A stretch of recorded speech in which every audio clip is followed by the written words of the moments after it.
मेरे जो पिताजी हैं कारगिल युद्ध में शहादत के लिए प्राप्त हो गए थे। मैं 2.5 वर्ष का था और जो मेरे भाई हैं वो 8 महीने के थे। जैसे हम बच्चे थे तो हमें यही बताया जाता था कि अभी आएंगे। गर्दन में, चेस्ट पे, शोल्डर में गोलियां लगी, शहादत प्राप्त हो जाती है, वो आदमी चला जाता है, उसके पीछे जो रह जाता है उसका परिवार रह जाता है। ये ना समझें स्वाधीनता यूं ही मिली है, हर कली इस बाग की कुछ खून पी कर खिली है। मूल्य रूप से दादरी के लोगों को नहीं पता, तो ये बड़ी शर्म की बात है। हाथी के द्वारा राव उमराव सिंह जी को जो शहादत प्राप्त हुई, हाथी के पैर की तरह उनको कुचलवा दिया गया। सबसे ज़्यादा जो नाक में दम किया है वो गुर्जर समुदाय ने किया। जुगनू हो तमस को हर जाया करता मैं, तूफानों के सर चढ़कर मुस्कुराया करता मैं, लज्जित किरदारों से मौन रहा, हाय मैं पागल अंधियारे की टोकरी में सूरज को टटोल रहा। हमारी बिरादरी से इतिहासकार नहीं रहे, इतिहासकार रहे हैं भाट के रूप में रहे। तो 87 क्रांतिकारियों को काले आम पे फांसी दे दी जाती है। हमारे समाज ने ये दिन देखे कि हमारे जो नवजात शिशु हैं उनकी भी हाजिरी लगेगी थानों में। इस दिग्मंडल में सिंहनाद सा स्पंदन पैदा करना है, आलस्य की कोक चीर नव यौवन पैदा करना है। सर मेरा नाम सुमेर भाटी है। तो उन्होंने पूछा राजपूत हो गुर्जर हो? मैंने कहा सर वैसे तो दोनों एक ही हैं, लेकिन आप पूछ रहे हो मैं बता देता हूँ, मैं गुर्जर हूँ। साहब उन्होंने क्या कहा, ठीक है आप जाओ, आपका वाइवा हो गया। मेरी गाड़ी है, अब मैं उस पर मैं कुछ भी लिखूँ, अपना नाम लिखूँ, अपनी बिरादरी का नाम लिखूँ, किसी को गाली तो नहीं लिखी है, हर्ट कर दिया हो, किसी को हर्ट तो नहीं कर रहा हूँ। अगर आप ऑटोमेटिकली लेके अगर विचार बना के बैठे हो तो ये आपकी बीमारी है, आप अपनी सोच पे काम करें। 630 में हर्षवर्धन जी के जो राष्ट्रीय कवि हैं बाणभट्ट जी, उनमें वो प्रभाकर वर्धन का डर बताते हैं। उन्हें ये डर रहता था प्रतिदिन कि कहीं गुर्जर मेरे ऊपर आक्रमण न करते। तो कभी को भी मोटिवेशन की जरूरत पड़ती है, वो खुद ही मोटिवेट हो जाता है। मैं अपने घर के हालात जो हैं उनको देख लेता हूँ। बाबूजी की चिट्ठी खोले, हमें खूब पढ़ाए अम्मा, दूर शहर इस वीराने में जब भी याद आई, ले सहारा स्याही का कागज पर उतर आए। बहुत सकारात्मक सोच जो आप लेके आ रहे हैं। हम जैसे उभरते हुए या नए जिन्होंने कदम रखा है लेखन में अलग अलग क्षेत्र में, उनको आप एक मंच दे दें। हम रक्त चाटती रणचंडी के खप्पर हैं, अंधियारे से हारी दुनिया, हम दिनकर हैं, पूर्ण हैं, कुसान हैं, अजी प्रतिहारों के वंतर हैं, हम गुर्जर हैं।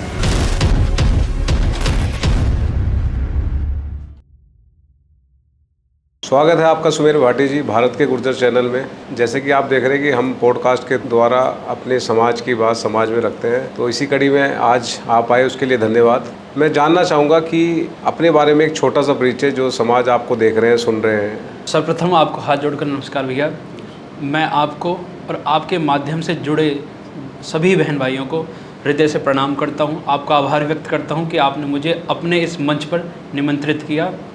मैं मूल्य रूप से गौतम बुद्ध नगर की तहसील दादरी से हूँ, वहीं के एक गांव सैतली से हूँ। हमारी भूमि बड़ी क्रांतिकारी रही है, बहुत अच्छा इतिहास रहा है।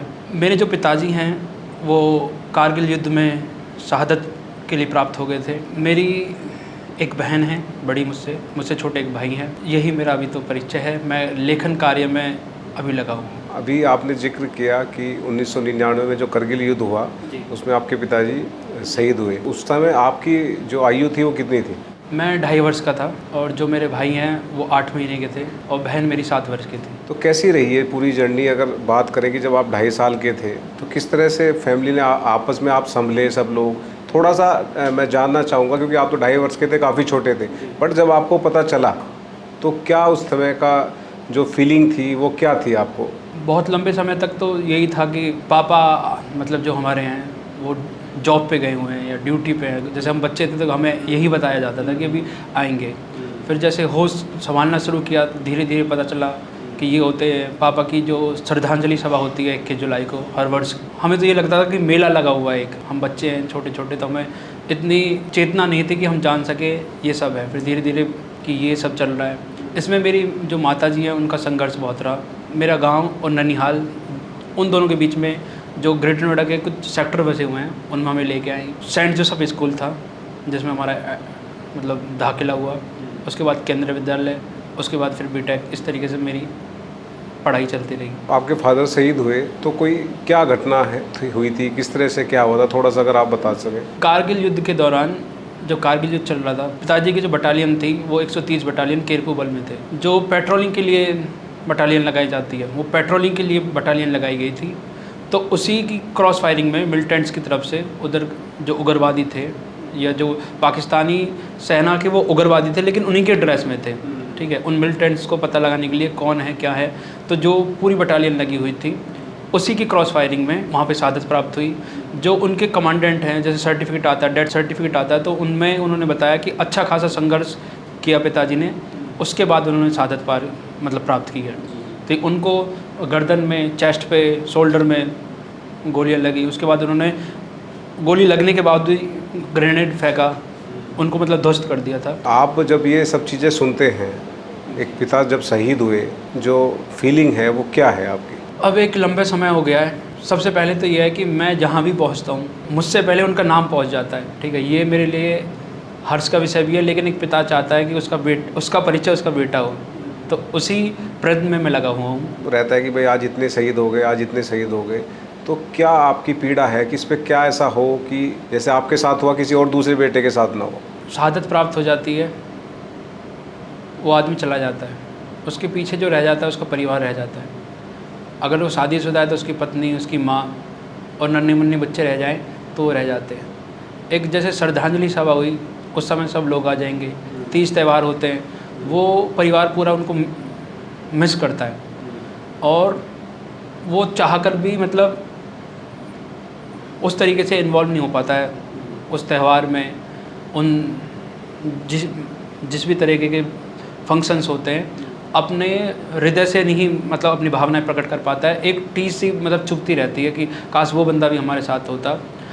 एक प्राउड का मोमेंट है, वो चीज़ अलग है जो देश के लिए है, लेकिन एक जो व्यक्तिगत रोज़मर्रा की जीवन है उसमें एक आदमी के पीछे, जैसे अब एक सैनिक है, एक सिपाही है, वो लगा हुआ है, तो अगर वो खेतीबाड़ी वाले माहौल से निकल के आगे बढ़ा है तो उसके पीछे एक पूरी एक चैन बंधी हुई है।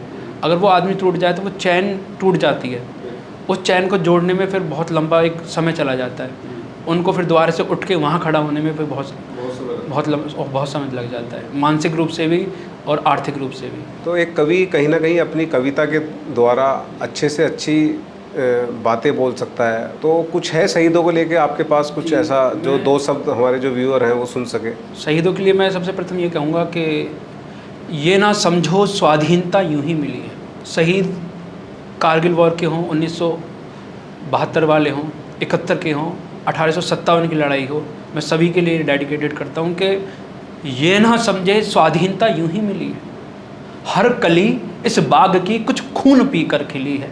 ये ना समझें स्वाधीनता यूं ही मिली है, हर कली इस बाग की कुछ खून पी कर खिली है। ये मस्त सौरभ रूप रंग फूलों को जो मिला है, ये उबलते शहीदों के खून का सिलसिला है। बिछ गए दीवारों में वो नीम के नीचे गड़े हैं, ये महल अपने शहीदों की छातियों पर खड़े हैं। तो मैं आने वाली पीढ़ियों को, मेरे जैसे नौजवान भाइयों को और आने वाला जो कल होगा उनको यही कहूँगा कि स्वाधीनता बहुत एक थाली में परोस के नहीं मिल गई है। दर्द भी है कि जो पिछले 25 साल से लगातार आप और आपकी फैमिली ने सहा, लेकिन आपने एक अच्छी बात कही कि बेटे के नाम से बाप को जाना जाए, तो उसमें आप लगातार प्रयास कर रहे हैं और आप ज़रूर सफल भी होंगे। आपने जिस धरा में जन्म लिया, दादरी भूमि बहुत बड़ा नाम है, वहाँ से जुड़ा हुआ इतिहास में ले लो, अंग्रेज़ों के खिलाफ़ जो लड़ाइयाँ लड़ी गई, आप के मुख से कुछ मैं सुनना चाहूँगा। किस तरह की वो कहानियाँ थी जो आपने सुनी, या कितनी उसमें सच्चाइयाँ हैं, या कुछ आप कविता के द्वारा जो भी आप कुछ बता सकें? भैया मैं आपको ये बताऊँगा कि सबसे प्रथम तो मैं ये गर्व का विषय मानता हूँ कि मेरा जन्म भारत में हुआ, भारत में भी हुआ, गुर्जर बिरादरी में हुआ, गुर्जर बिरादरी में भी हुआ तो दादरी जैसी क्रांतिकारी भूमि पे हुआ। दादरी का इतिहास बहुत रक्त रंजित रहा है। उसी की 2 पंक्तियाँ हैं, फिर मैं आपको पूरा इतिहास बताऊंगा जितना मेरे स्मरण है मुझे। जी जी जी। हम जिनने अरिदल की छाती पर चढ़कर नित्य गान किया, हम जिनने लहू की उसन धाराओं से स्नान किया। साहब ये कह देते हैं कि गुर्जरों के बारे में बहुत सारी समाज में एक भूमिकाएं लोगों ने बना ली, अलग-अलग बना रखे, अलग-अलग माइंडसेट, लेकिन ये भूल जाते हैं कि हमारा जो कंट्रीब्यूशन है बहुत पुराना है, बहुत पहला है। जो लोग बैठे हैं, जो गलत फहमियाँ पालते हैं गुर्जर गलतफहमी समाज को पालते लेके, ये उसी के लिए है, आप जी। जैसे युवाओं के लिए जी। है। आप आए, अपनी बात रखें जी। कि गुर्जर समाज कहाँ पहुँच रहा है। आप उसको आज भी ऐसा ही आँख के बैठे हैं,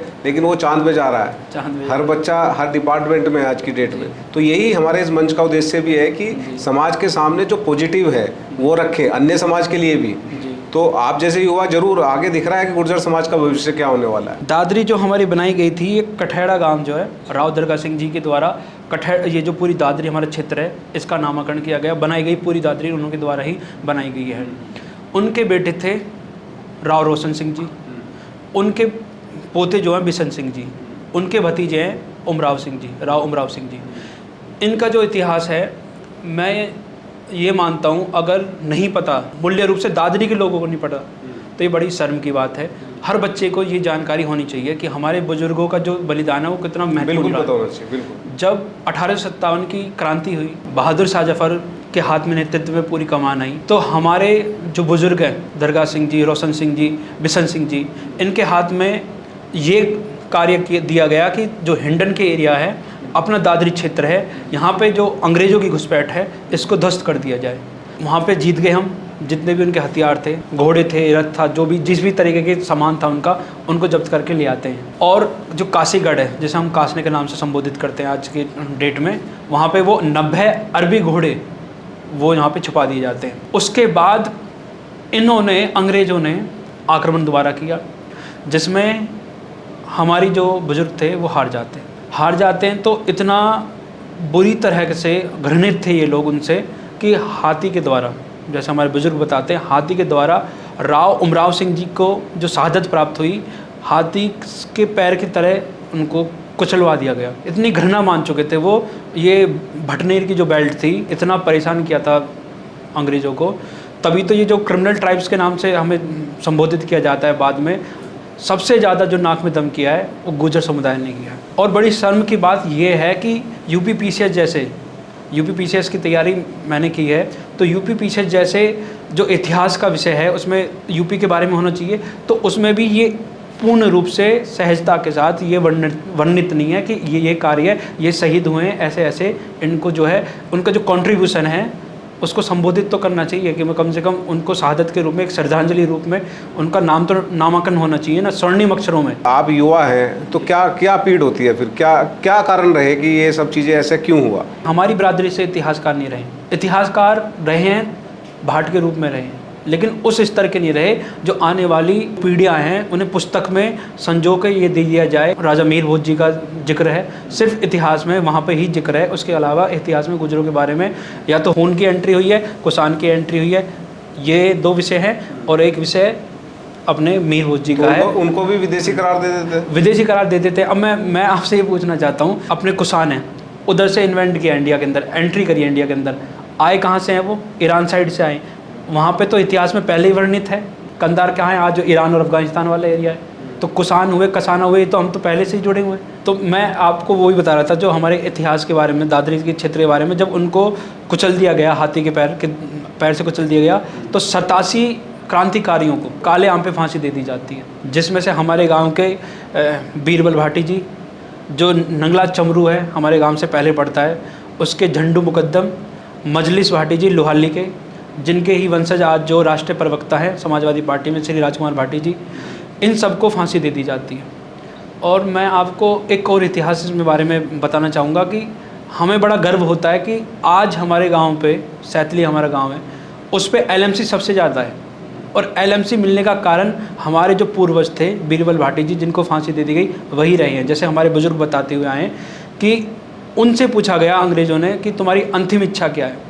उन्होंने कहा कि इतने समय में मैं अगर घोड़ा घुमा देता हूँ इस एरिया में, उस समय सीमा के अंदर आप ना तो अपनी किसी भी तरह की कार्रवाई करोगे, ना उस एरिया को टच करोगे, मेरी गांव की ज़मीन हो जाएगी।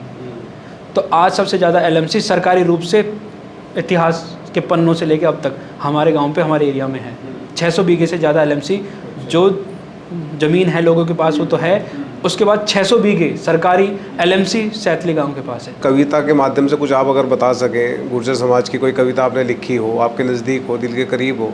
इसके लिखने के पीछे एक थोड़ा रोष भी है। बड़ा क्रोधित होकर मैंने उस कविता को लिखा था। मतलब ये बताना चाहा है कि हम हैं कौन, एक तो बचपन में बहुत सारे ऐसे इंसिडेंट हुए, उनको लेके आजकल सब नाम लिखते हैं गाड़ियों के ऊपर, सब ऊपर। तो ये कह के इनकी गुजर का नाम लिख रहे हैं, गुजर बरादरी अपना मतलब अपने आप को शो ऑफ कर रही है। हम शो ऑफ नहीं कर रहे हैं, हम ये बताना चाह रहे हैं कि हम जिन पे क्रिमिनल टाइप्स लगाया गया, हम जिनके नवजात शिशुओं को 1 महीने का बच्चा पैदा हुआ है तो अंग्रेज़ों ने ये हाल कर दिया, थाने में आके हाजिरी लगवानी पड़ती थी। हमने ये दिन देखे हुए, हमारे समाज ने ये दिन देखे कि हमारे जो नवजात शिशु हैं उनकी भी हाजिरी लगेगी थानों में। हम उस जगह से उठकर यहाँ पे आ रहे हैं। हम ये बताना चाह रहे हैं कि जिस तरीके से अंग्रेज़ों ने किया, फिर जो राजनीति हम सरकारों ने राजनीति की है, मैं किसी पार्टी विशेष का नाम नहीं लूँगा, हर बार धकेला गया है, मंच से पीछे धकेला गया गुजर बिरादरी को। तो मैं ये बताना चाहूँगा कि इसमें कोई एक सरकार नहीं रही है, शो ऑफ नहीं कर रहे। हम ये बता रहे हैं, जैसे मैं मोटा हूँ तो मुझे गर्व है मोटे होने में, मैं अगर काला हूँ तो मुझे गर्व है काले होने में, अगर मैं गुजर हूँ तो मुझे गुजर होने में गर्व है। मैं कविता के द्वारा वर्णित करना चाहता हूँ गुजर कौन है। हम रक्त चाटती रणचंडी के खप्पर हैं, अंधियारे से हारी दुनिया हम दिनकर हैं, हूण हैं, कुसान हैं, अजी प्रतिहारों के वंतर हैं, हम गुजर हैं। अगली कड़ी में ये कहा है कि हम जो देव असुर संग्राम में अंकित हैं, हम जिनकी निर्भीकता के किस्से रामायण में वर्णित हैं, हम जो देवासुर संग्राम में अंकित हैं, हम जिनकी निर्भीकता के किस्से रामायण में वर्णित हैं, हम जिनकी बेटी ब्रह्मांड की ज्ञाता है, माँ गायत्री जो वेद माता है, हम जिनने अरबों को रोका हिंद कुश के पटारों तक, फिर तलवारों को खींचा उनके ही किनारों तक, हम जिनने अरिदल की छाती पर चढ़कर नित्य गान किया, हम जिनने लहू की उसन धाराओं से स्नान किया, हम रक्त चाटती रणचंडी के खप्पर हैं, साहब आवाज़ आ रही होगी हम गुजर हैं। बिल्कुल बिल्कुल, ये मैंने जिस तरह से आपने लिखा बहुत खूब है, क्योंकि कहीं ना कहीं जब गुर्जर समाज के इतिहास को नहीं देखा जाता और आज नहीं देखते कि युवा किस तरह चल रहे हैं, एक छोटी सी चीज़ को कहीं पे कोई घटना हुई उसको लेके पूरे समाज को अगर कुछ कह देना वो भी गलत ही है। अब मैं आपको इसमें एक वर्णन करूँगा। मैं जब कॉलेज डेज में था, हमारी इंजीनियरिंग में एक होती है, इंजीनियरिंग ड्राइंग होती है सेकेंड ईयर में। तो एक टीचर थे, उन्होंने मुझे बुलाया, तो उन्होंने कहा कि आपका नाम क्या है? मैंने कहा सर मेरा नाम समीर भाटी है। तो उन्होंने पूछा राजपूत हो गुर्जर हो? मैंने कहा सर वैसे तो दोनों एक ही हैं, लेकिन आप पूछ रहे हो मैं बता देता हूँ, मैं गुर्जर हूँ। साहब उन्होंने क्या कहा, ठीक है आप जाओ, आपका वाइवा हो गया। मेरे अंदर बड़ी हीनता आएगी, मतलब ये तो पार्शलिटी हो गई है मेरी तरफ, ऐसा क्यों रिएक्ट कर रहे हैं। मैंने कहा सर क्या हुआ, कुछ बात हो गई क्या? आपने कोई सवाल जवाब ही नहीं किया। तो उन्होंने मुझसे कहा कि तुम सवाल का जवाब नहीं दे पाओगे। मैंने कहा मैं क्यों नहीं दे पाऊँगा, ठीक है। तो उन्होंने कहा कि यहाँ पे गुजर पढ़ते नहीं हैं। उस समय मुझे गुस्सा आया, वो मुझसे बड़े थे, मैंने उनसे कहा, मैंने कहा साहब ये जो आप कह रहे हो, ये आप अगर कोई विषय मेरा कमज़ोर होगा ये मेरा व्यक्तिगत कारण की वजह से होगा। अगर मैं किसी विषय में किसी सब्जेक्ट में कमज़ोर हूँ तो ये मेरा व्यक्तिगत कारण है। मैं गुर्जर हूँ, मैं हिंदू हूँ या मैं कुछ भी हूँ, ये विषय नहीं होगा। आपकी जो ये भाषा है गलत है। उन्होंने कहा ठीक है बैठो। उन्होंने सवाल पूछा, पहला मैं नहीं बता पाया, दूसरा पूछा मैं नहीं बता पाया, उन्होंने जानबूझ के पूछा जैसे भी है, मैं नहीं बता पाया। तो उन्होंने हठास करके, मैं तो कह रहा था नहीं बता पाओगे। मैंने सर आज पूछो तो सही, हो सकता है मैं इस विषय में जो आप जिस तरीके से पूछ रहे हो मैं नहीं है मेरी पकड़, आप आगे पूछो। उन्होंने 3 सवाल और पूछे, मैंने उन्हें बताए। साहब आज मुझे लगता है काफ़ी वर्ष हो गया, बड़े खुश हुए वो, और आज तक उनका नंबर मेरे फ़ोन में है। उनकी जो रूपरेखा उन्होंने बनाई हुई थी गुजरों के बारे में, वो वहाँ पे मैंने खंडित करवाई उनसे। तो मैंने कहा सर हाथ की 5 उंगली भी बराबर नहीं है। हर बिरादरी में हर जगह, हिंदू हो, मुस्लिम हो, जाट हो, राजपूत हो, गुर्जर हो, आप किसी की जाति के आधार पे किसी के एकेडमिक्स डिसाइड नहीं कर सकते हो। ये मेरा व्यक्तिगत विषय है कि अगर मैं कमज़ोर हूँ तो मैंने पढ़ाई नहीं की होगी। तो इसमें मेरी आपकी तो, आप इतनी बड़ी पोस्ट पे बैठे हो, आपकी तो सोच मतलब सही नहीं है। आप तो मतलब आज जो पहला लहजा था उनका और आज बदलाव हो चुका, बड़ा विनर रहता है, मतलब कोई भी काम होता है कि मतलब वो एक माइंड सेट ज़बरदस्ती का बनाया हुआ है, तो उसी को लेके आगे चलना वो कहीं तक जायज़ तो है नहीं।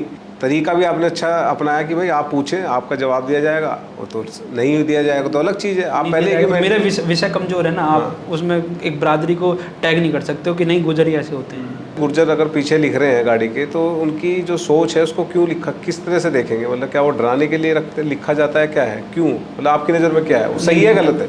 नहीं, मेरी नज़र में तो वो सही है।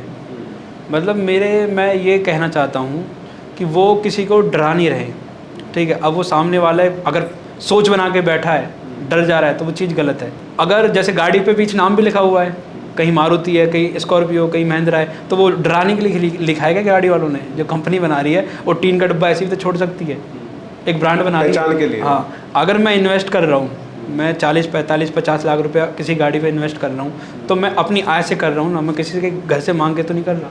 अब मेरी गाड़ी है, अब मैं उस पर मैं कुछ भी लिखूँ, अपना नाम लिखूँ, अपनी बरादरी का नाम लिखूँ, किसी को गाली तो नहीं लिखी है, किसी को अगर हर्ट कर दिया हो, किसी को हर्ट तो नहीं कर रहा हूँ।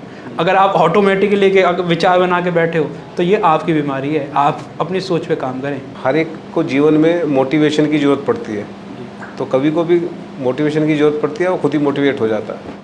नहीं, मोटिवेशन की ज़रूरत तो सबको पड़ती है। मैं ज़्यादातर अपनी माँ को देख के, अपने पिताजी को देख के, उन्हीं के संघर्ष को देख के मैं मोटिवेशनल वीडियो में, माफ़ी चाहूँगा, बहुत सारे मोटिवेशनल स्पीकर्स हैं हमारे समाज में भी हैं, बहुत अच्छे हैं, लेकिन मैं कम ही देखता हूँ। मैं अपने घर के हालात जो हैं उनको देख लेता हूँ। उन हालातों ने आपको मोटिवेट कर रखा है। मतलब मैं जब भी डिमोटिवेट होता हूँ तब अपनी मम्मी को देख लेता हूँ। तो माँ के लिए क्या कहोगे, 2 शब्द आप? चंद पंक्तियाँ सुनाता हूँ, मैंने माँ के बारे में लिखी है, और जो मैं सुनाऊँगा आप मेरे घर की पूरी रूपरेखा समझ जाएंगे उसमें।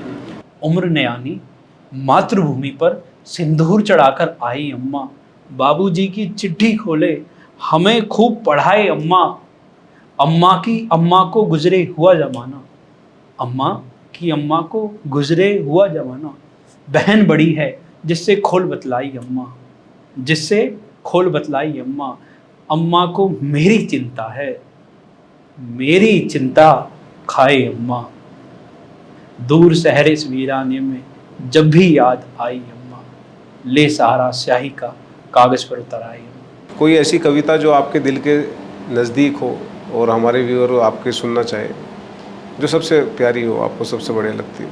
कोई भी दूसरी बिरादरी के लोग हैं, अगर वो कुछ टिप्पणी करते हैं, उन भाइयों के लिए मैं इस कविता को डेडिकेट करना चाहूँगा कि अंतस की पीड़ाओं से आहा बनकर बोल रहा, संशय के बादल छट जाएंगे, मैं द्वार हृदय के खोल रहा।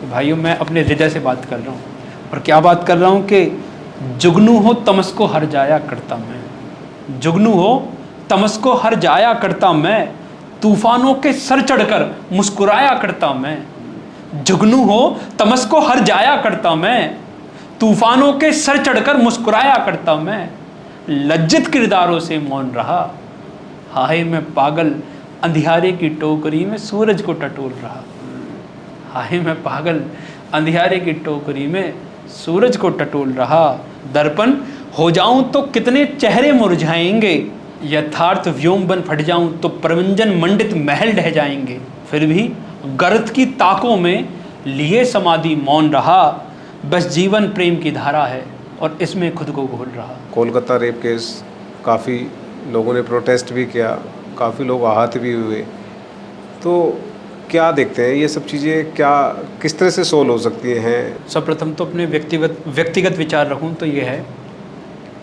कि सरकार किसी की भी हो, कोई भी राजनीतिक पार्टी हो, कड़क कानून बना सकती है, उस पर कार्रवाई कर सकती है, दोषी को सज़ा मिल सकती है, लेकिन ये जो बीमारी है ये दीमक की तरह फैल चुकी है मन में, मस्तिष्क में, और ये ख़त्म होगी जब तक समाज नहीं सुधरेगा, तब तक नहीं ख़त्म होगी। हम व्यक्तिगत रूप से, हमारे परिवार खुलकर इस विषय पे बात नहीं करेंगे, अपने बच्चों को नहीं बताएंगे। जैसे कि आपने गुर्जर समाज में जन्म लिया, तो किस तरह की फीलिंग आप रखते हैं? कहीं भी पैदा हो सकता था, किसी भी बिरादरी में हो सकता था, लेकिन वो जो नाम है वो नाम नहीं है जो गुर्जर लिखा हुआ है, वो एक पूरा इतिहास लेके है, ठीक है। मैंने उसमें आपको अभी जो संबोधित की होंगी कविताएं, उनमें मैंने बताया भी कि कैसे देवासुर संग्राम में भी हम अंकित हैं, इतिहास के पन्नों में हम अंकित हैं। गुप्ता पीरियड का डाउनफॉल होता है, उसके बाद से हम वहाँ पे अंकित होते हैं। 630 में हर्षवर्धन जी के जो राष्ट्रीय कवि हैं बाणभट्ट जी, उनमें वो प्रभाकर वर्धन का डर बताते हैं। उन्हें ये डर रहता था प्रतिदिन कि कहीं गुर्जर मेरे ऊपर आक्रमण न करते। 630वीं CE कॉमन एरा में हम संबोधित हैं, उनमें हम व्याख्यान है हमारी, ठीक है। उसके बाद पूरा नागभट्ट से लेके मीर भोज तक का जो इतिहास है वो आप सबके सामने है। 835 से लेके मीर भोज जी रहे, अब जो दूसरी बिरादरी हैं, मैं नाम संबोधित नहीं करूँगा, उनका 950 से पहले नाम ही नहीं है कहीं। तो सीधा ये निकलता है कंक्लूजन इसमें कि जो भी भाई वो सब हम में से ही निकले हैं, सब हमारे ही भाई हैं। सबको जब जोड़ोगे पीछे जाके हम एक ही कुल के निकलेंगे, और सबसे बड़ा कुल तो राम कुल मिलेगा, हम सब जाके राम में मिलेंगे। काफ़ी विस्तार से अपनी पर्सनल लाइफ को भी इस मंच पे रखा। आपने खूब बताया कि किस तरह से स्ट्रगल रहा। गुर्जर समाज की कविताओं को लेके भी आपने बड़ी अच्छी बात बताई। इतिहास को लेके, आने वाले युवाओं को लेके, हर मुद्दे पे आपने बात की। जो हम ये एक मुहिम लेके चले हैं भारत के गुर्जर, जो ये मंच है जहाँ पे आप जैसे युवा साथी आके बैठते हैं और अपनी राय रखते हैं, आने वाले समय में हर तरह के समाज के जो गुणी लोग हैं, जो कोहिनूर हैं, वो आएंगे, अपनी बात रखेंगे। तो इस मंच से जो मैसेज निकलता है उसको किस तरह से आप देखते हैं कि ये कितना पॉजिटिव है, क्या सही है? भारत के गुर्जर चैनल को लेकर आप क्या कहेंगे? मैं ये कहना चाहूँगा, भारत के गुर्जर चैनल पे बहुत सकारात्मक सोच जो आप लेके आ रहे हैं। हम जैसे उभरते हुए या नए जिन्होंने कदम रखा है लेखन में, अलग अलग क्षेत्र में, उनको आप एक मंच दे रहे हैं, उनकी आवाज़ पूरी समाज में बढ़ा रहे हैं या पूरा प्रकाशित कर रहे हैं कि भाई ये जो सकारात्मक विचार चल रहा है आप इसकी तरफ भी चलें। हर समय नेगेटिविटी अच्छी नहीं होती है, तो आपकी जो लॉ है वो बड़ी सकारात्मक है और दूर दूर तक प्रज्वलित होगी, ये मैं ये कामना करता हूँ। ये आपके लिए है, आपके चैनल के लिए, आपकी तरफ से युवाओं में नई ऊर्जा कैसे आए, तो ऊर्जा को प्रज्वलित करने के लिए है कि इस दिग्मंडल में सिंहनाद सा स्पंदन पैदा करना है, इस दिग्मंडल में सिंहनाद सा स्पंदन पैदा करना है, आलस्य की कोख चीर नव यौवन पैदा करना है, आलस्य की कोख चीर नव यौवन पैदा करना है। और मरी व्यथाओं के दरियाओं का, नेगेटिविटी फैल रही है कि अरे ये कह दिया, उसने ये कह दिया, अरे हम पीछे रह गए। नेगेटिविटी क्यों देखनी है? मरी व्यथाओं के दरियाओं का थोड़ी ना मल्ला बनना है। कब तक ढोएंगे नेगेटिविटी को? नहीं ढोनी। मरी व्यथाओं के दरियाओं का थोड़ी ना मल्ला बनना है, जीवन रूपी नाग कालिया के सरचड़ क्रंदन करना है और आलस्य की कोख चीर नव यौवन पैदा करना है। बहुत बहुत धन्यवाद। आपने अपना समय दिया और सबसे बड़ी बात कि भारत गुर्जर के चैनल के लिए भी 4 लाइनें आपने अंतिम रूप में कही, तो उसके लिए भी धन्यवाद। तो ये था आज का हमारा पॉडकास्ट, जो सुमीर भाटी जी ने पूरी अपनी जानकारी दी, अपनी पर्सनल लाइफ भी बताई, किस तरह से इन्होंने बचपन में अपना स्ट्रगल देखा और लेकिन कहीं ना कहीं उस स्ट्रगल को चीरते हुए आज ये एक सक्सेस की तरफ बढ़ रहे हैं। और हम भी आशा करते हैं कि और अच्छा मुकाम हासिल करें। तो ऐसी ही लगातार खबरें देखने के लिए आप अपने चैनल भारत के गुर्जर को सब्सक्राइब कर लीजिए। इस वीडियो को ज़्यादा से ज़्यादा लाइक करें। हो सकता है कि देखिए ये खबर आपके लिए ना हो पर किसी दूसरे के लिए ये काम कर जाए, तो शेयर ज़रूर करें, क्योंकि ये वीडियो बनाने का फ़ायदा तभी है जब तक लोगों में नहीं जाएगी, जब तक समाज में नहीं जाएगी, अन्य समाज में नहीं जाएगी, तब तक इन वीडियो का कोई लाभ नहीं है, कुछ फ़ायदा नहीं है। धन्यवाद।